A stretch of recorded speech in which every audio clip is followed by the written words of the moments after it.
When it comes to romance scams, I've always considered myself a bit of a fraud magnet.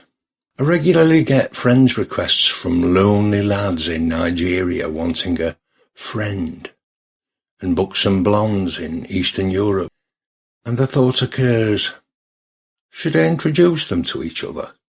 I mean, seems a shame that she sat over there in Prague, whilst he sat there feeling his loneliness in Lagos, and never the twain. Bit of a no-brainer when you think about it.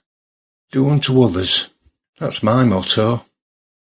That's why I make a point of cultivating the attentions of scammers.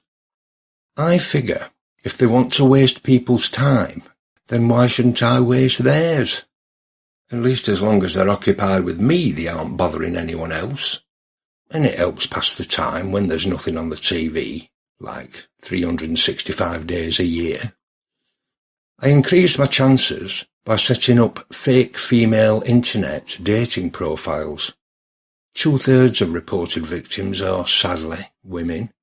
So in my latest incarnation I've become Karen, a wealthy divorcee looking for love in all the wrong places.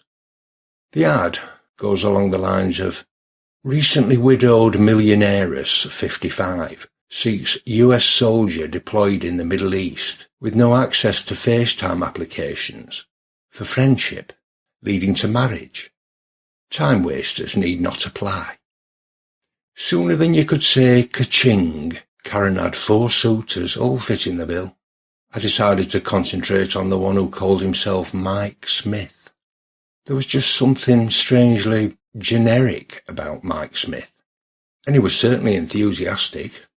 By day 2, he told me he was in love. On day 3, he wanted to marry me. I didn't mention my beard. A girl has to have some secrets. He manoeuvred the conversation away from the dating site and bombarded me with texts. There were messages morning, noon and night. He was like a man obsessed. After a week, Mike Smith said he wanted to speak on the phone. I took the call. We got off to a shaky start. After a brief silence, this US soldier with a surprisingly thick African accent told me I had a deep voice for a woman, but I explained it away by telling him I had a bad case of the sniffles and smoked 80 a day, though I promised to quit once we'd tied the knot. There was no stopping him after that. I kept him on the phone for hours and hours, content in the knowledge it was his phone bill. And it was so easy to talk to him. We had so much in common, see.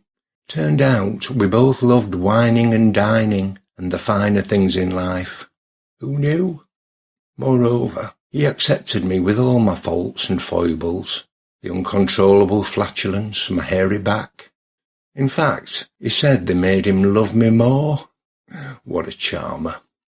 In no time at all we were choosing crockery and furniture together from Argos online. He bought me some gorgeous gifts. Well, I bought them. But he has promised to pay me back once he's received that sizable inheritance from an elderly relative.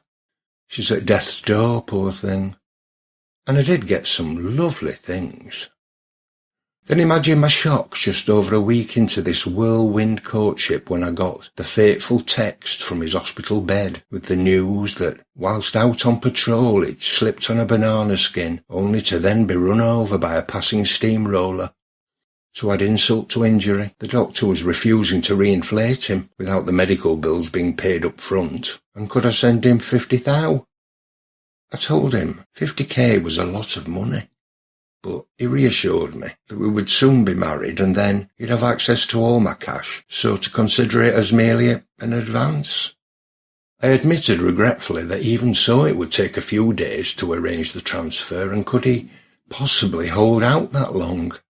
He said he'd try, and somehow summoned up the strength to text his bank details. Most victims are too embarrassed to go to the police. Hardly surprising. Vulnerability is what they target.